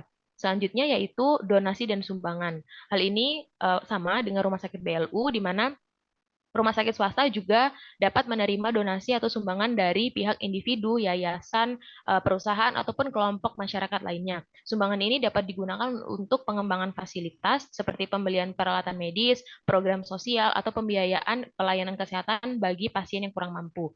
Kemudian terkait dengan hibah, hibah kepada rumah sakit swasta yaitu pemberian dana bantuan keuangan dari pihak pemerintah, yayasan, organisasi non pemerintah, atau lembaga lain kepada rumah sakit swasta. Hibah ini diberikan untuk mendukung kegiatan operasional, pengembangan infrastruktur, program spesifik, atau proyek khusus yang dilakukan oleh rumah sakit swasta. Nah, demikian untuk struktur dana rumah sakit swasta. Kemudian terkait bagaimana kesesuaian antara penerapan pada rumah sakit mitra keluarga dengan peraturan yang telah dijelaskan pada slide materi, yaitu yang pertama di sini saya akan menjelaskan mengenai kesesuaian antara basis akuntansi, kemudian prinsip yang apakah prinsip sudah sesuai dengan PSAK dan juga pelaporan keuangannya. Yang pertama yaitu mengenai basis akuntansi sebelumnya Halida. Oke, Oke, di slide, nah iya ini aja. Oke, jadi untuk basis akuntansi sudah sesuai, rumah sakit mitra keluarga sudah menggunakan basis aktual. Kemudian yang kedua, terkait dengan pelaporan keuangannya. Di rumah sakit, pelaporan keuangan yang dilakukan yaitu menganut pada PSAK 45, di mana PSAK tersebut kemudian digantikan oleh ISAK 35. Nah, berdasarkan ISAK 35, laporan keuangan yang dihasilkan dari siklus akuntansi entitas yang dihasilkan yaitu berupa laporan posisi keuangan, laporan penghasilan komprehensif, laporan perubahan aset neto, laporan arus kas, dan catatan atas laporan keuangan. Namun dalam hal ini rumah sakit mitra keluarga belum memenuhi peraturan yang diatur oleh ISAK 35 di mana rumah sakit mitra keluarga belum menyajikan laporan perubahan aset neto. Kemudian selanjutnya untuk prinsip prinsip sudah diterapkan sesuai dengan peraturan yang berlaku, yaitu menggunakan prinsip historis. Menurut CALK, pada Rumah Sakit Mitra Keluarga telah disebutkan bahwa pengakuan awal menggunakan prinsip historis, kemudian dilakukan revaluasi untuk penyajian pada laporan keuangan untuk mencerminkan nilai aset yang sesungguhnya pada waktu yang bersangkutan, di mana hal ini telah sesuai dengan PSAK yang mengatur. Berikut ini adalah beberapa laporan keuangan yang telah disajikan oleh Rumah Sakit Mitra Keluarga. Yang pertama yaitu ada laporan posisi keuangan. Next slide. Kemudian ada laporan laba rugi, kemudian ada laporan arus kas, dan laporan perubahan ekuitas, serta catatan atas laporan keuangan. Dapat kita lihat, sudah saya jelaskan sebelumnya, bahwa Rumah Sakit Mitra Keluarga ini kurang menyajikan terkait dengan laporan perubahan aset neto. Baik, demikian demikian materi yang dapat saya sampaikan. Untuk selanjutnya saya serahkan kepada moderator. Baik, demikian presentasi kami. Selanjutnya, saya akan membuka satu sesi pertanyaan yang berisi 3 orang penanya. Bagi yang ingin bertanya, silahkan raise hand.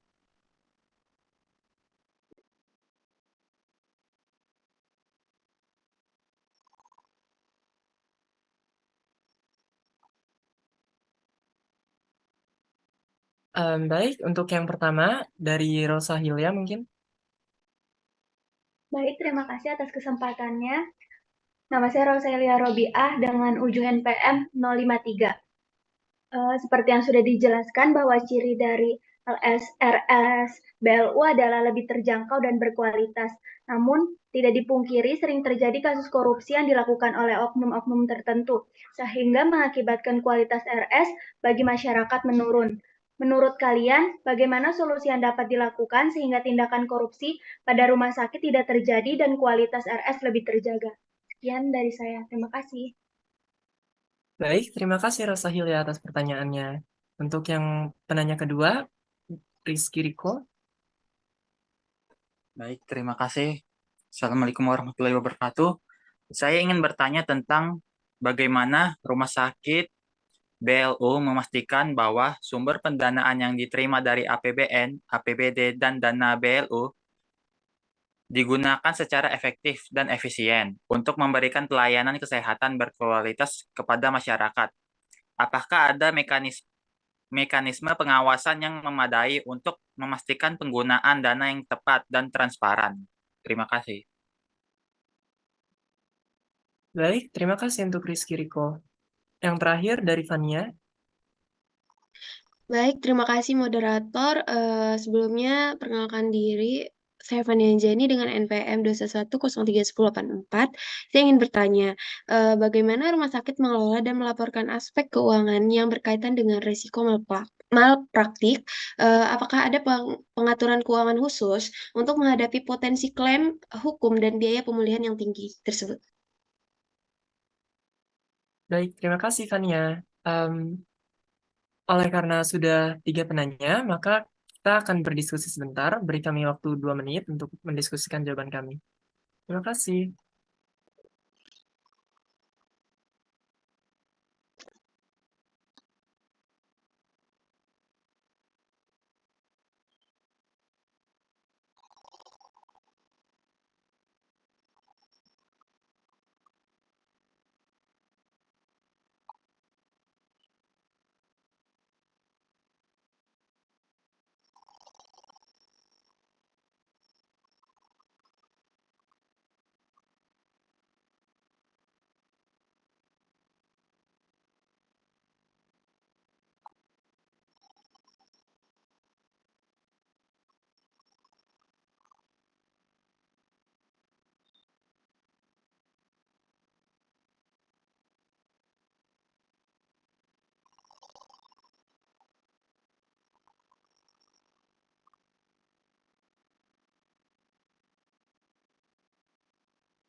Izin menjawab untuk pertanyaan dari Riko.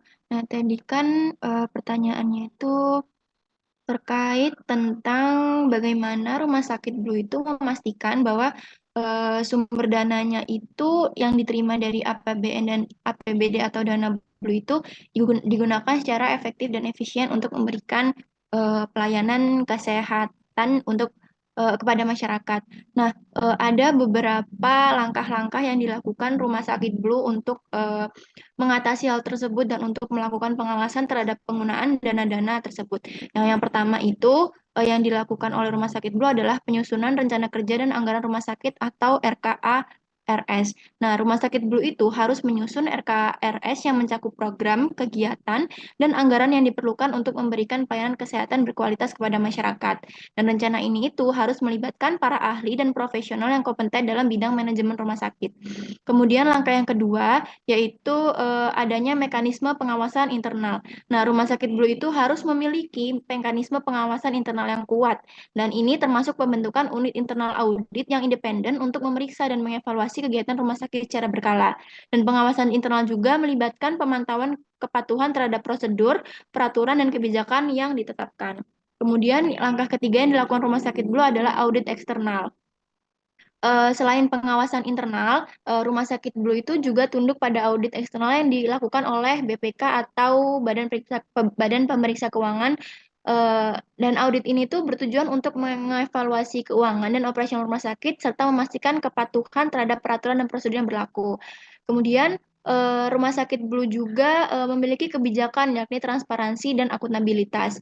Nah, Rumah Sakit Blue ini harus mengadopsi kebijakan transparansi dan akuntabilitas dalam pengelolaan dana. Hal ini tuh termasuk memberikan akses informasi yang mudah kepada masyarakat mengenai penggunaan dana, kebijakan tarif, dan layanan yang disediakan. Dengan demikian, masyarakat tersebut dapat memantau dan mengevaluasi penggunaan dana secara langsung. Kemudian yang terakhir juga ada pelaporan keuangan dan kinerja. Rumah Sakit Blue itu wajib menyusun laporan keuangan dan kinerja secara periodik. Laporan tersebut itu harus memuat informasi yang jelas dan transparan mengenai penggunaan dana, kinerja operasional, dan pencapaian target yang telah ditetapkan. Dan laporan ini akan dijadikan acuan untuk memastikan akuntabilitas terhadap keefektifan dan keefisienan penggunaan dana yang digunakan oleh Rumah Sakit Blue. Sekian jawaban dari pertanyaan Riko. Apakah bisa diterima? Bisa, terima kasih sudah menjawab. Baik, sama-sama.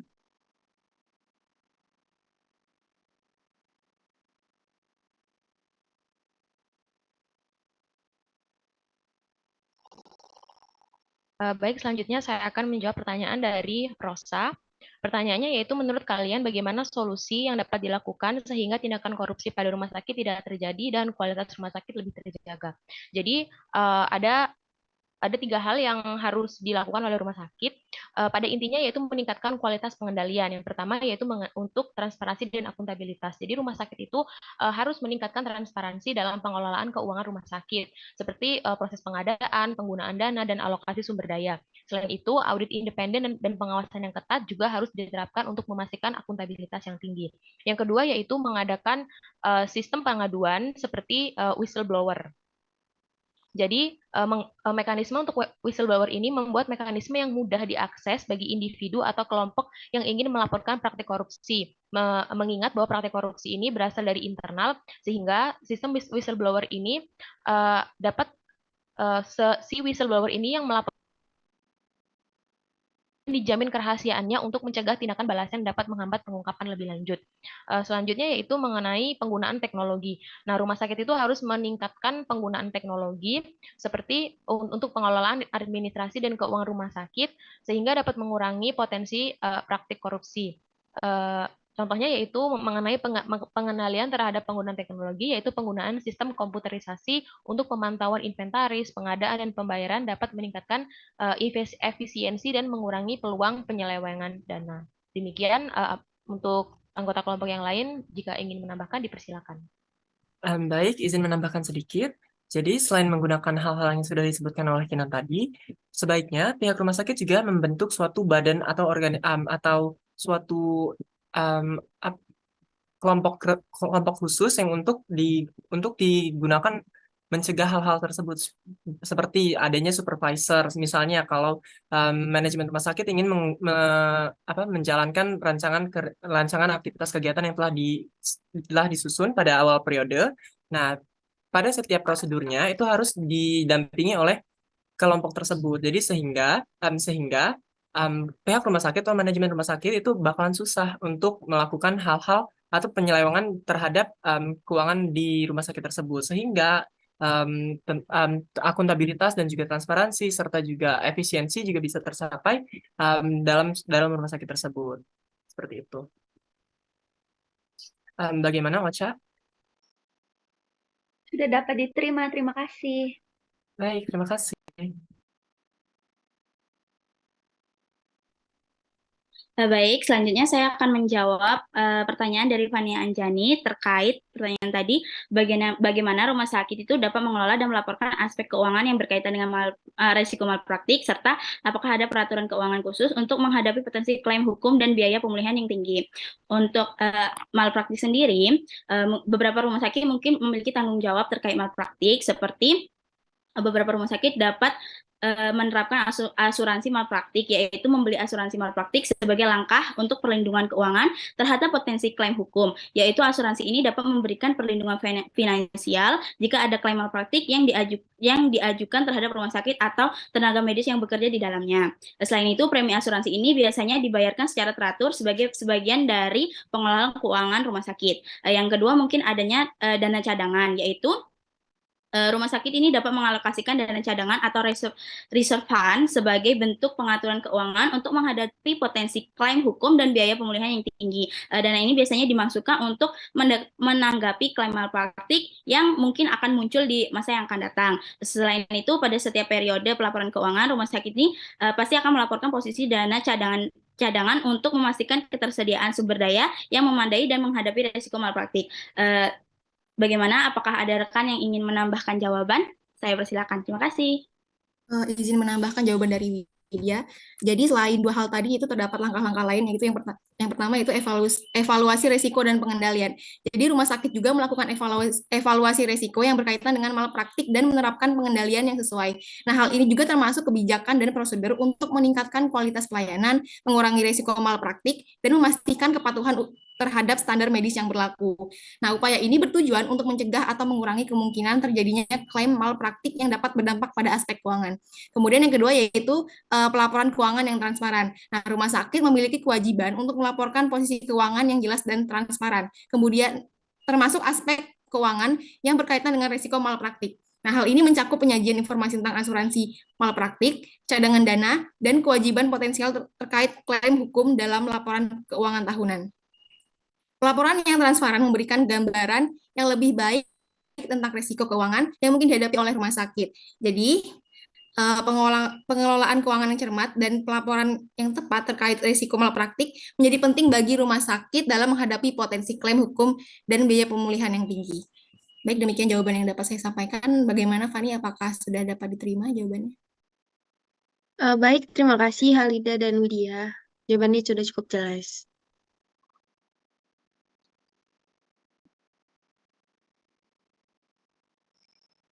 Baiklah, oleh karena sesi pertanyaan juga sudah selesai, maka di sini saya akan menutup sesi presentasi kami pada siang hari ini.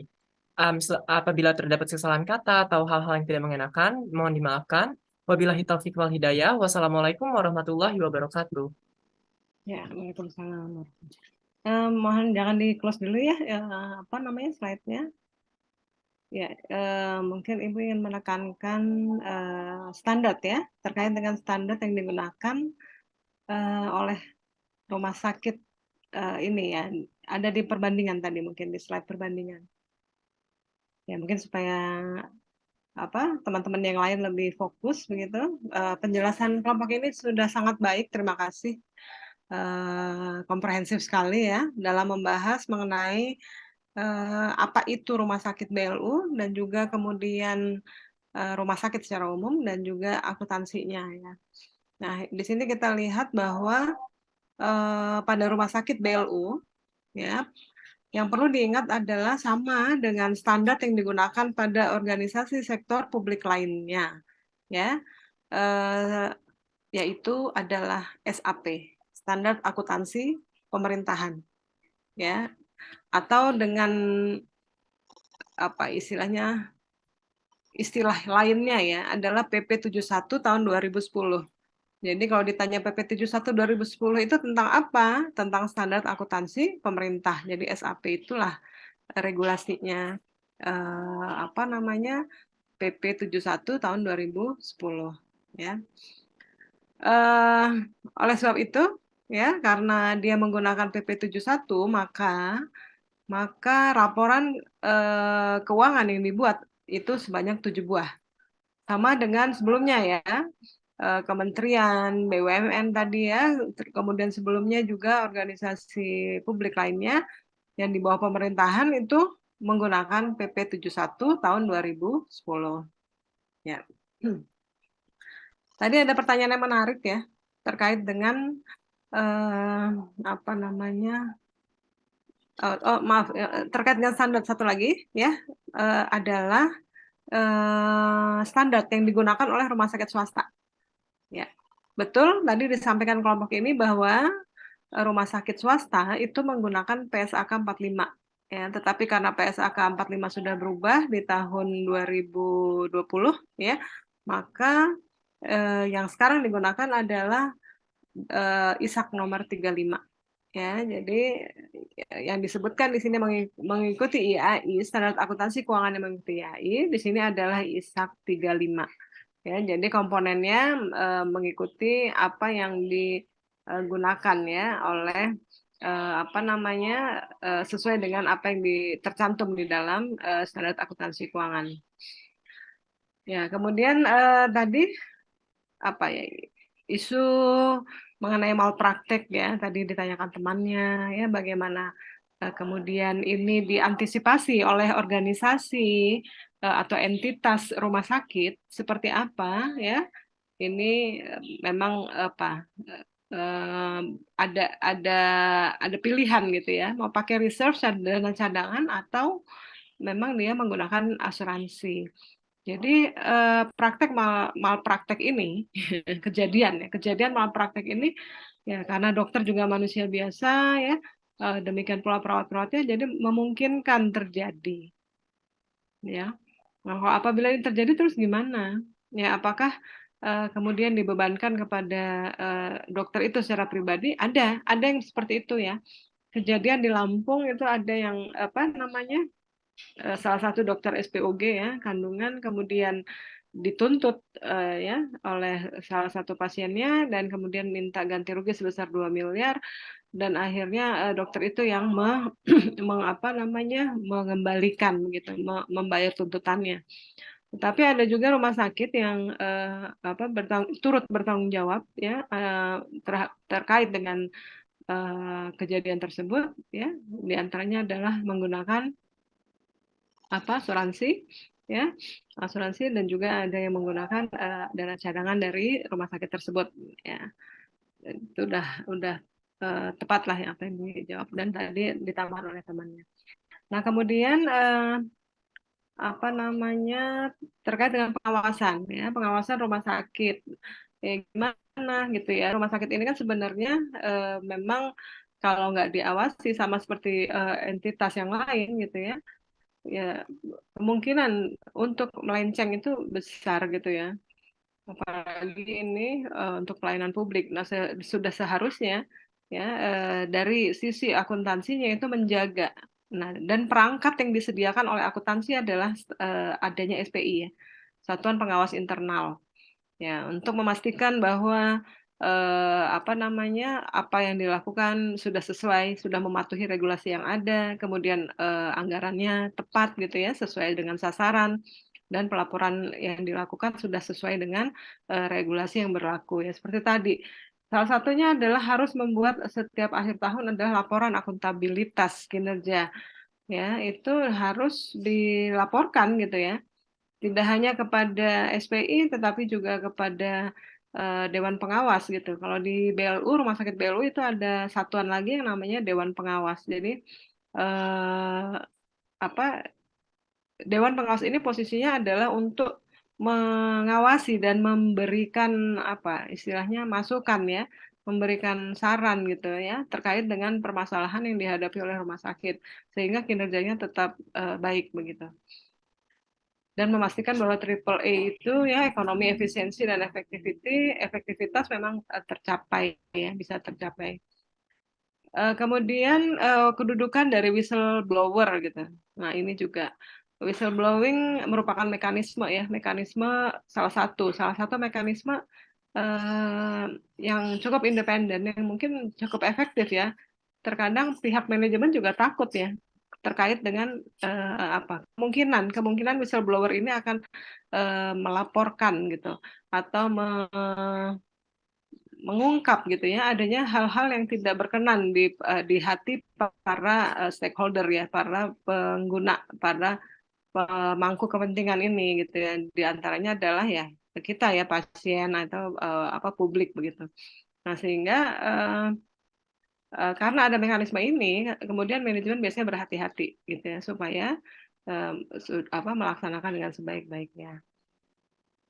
Namun ya, ini kemudian menjadi kurang efektif juga ya karena ada beberapa yang tidak ditindaklanjuti karena kan terkait dengan IT ya, ada beberapa yang tidak ditindaklanjuti malah ditutupi begitu ya.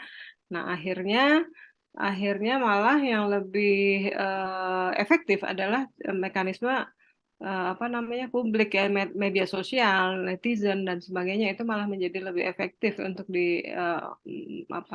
untuk lebih cepat ya ditindaklanjuti oleh pihak manajemen untuk hal-hal yang tidak berkenan ya seperti kasus yang kita dengar ya beberapa saat lalu gitu ya viral begitu terkait dengan Bima Efek misalnya. Nah, itu mungkin menjadi lebih cepat gitu ya. Kalau dengan mekanisme yang biasa mungkin tindak lanjutnya bisa memakan waktu 1 sampai 2 bulan ya atau juga mungkin bertahun-tahun baru ditindaklanjuti. Tetapi kalau sudah viral begitu biasanya memang menjadi lebih cepat gitu. Nah, ini ada fenomena baru ya. Salah satu mekanisme yang muncul begitu. Nah, kalau bagi kita, bagi para akuntan,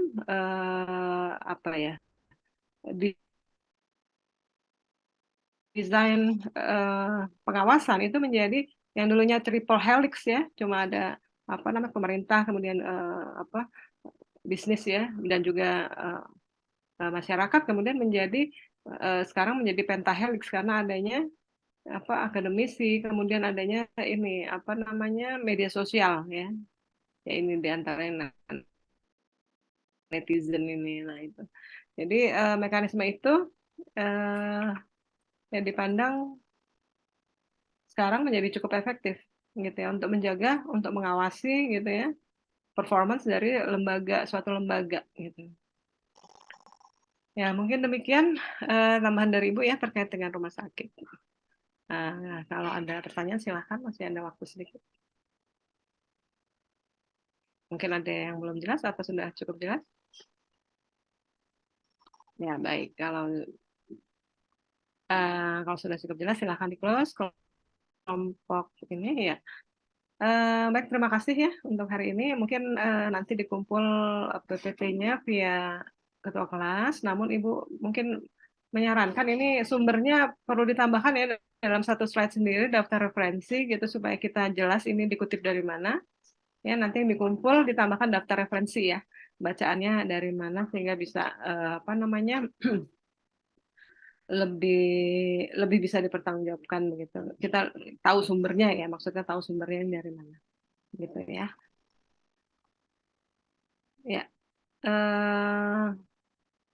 minggu depan tetap ya dua kelompok yang akan tampil, mungkin bisa disiapkan agar kita bisa lebih cepat menyelesaikan perkuliahan karena ujian akhir semester itu akan dilaksanakan di awal bulan Juni ya. Insya Allah tanggal berapa ini? Tanggal 7 ya? 7 Juni ya? Iya, sekitar tanggal 6 atau 7, Ibu. 6 atau 7, baik ya. Ya, mungkin demikian dari Ibu. Terima kasih banyak atas perhatian semuanya.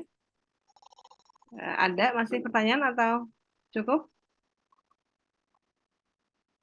Ya. Baik, kalau cukup Ibu tutup ya. Ya. Oke, terima kasih. Sampai ketemu lagi minggu depan. Ibu akhirnya Assalamualaikum warahmatullahi wabarakatuh. Selamat siang. Waalaikumsalam. Waalaikumsalam warahmatullahi wabarakatuh. Terima kasih, Bu. Oke.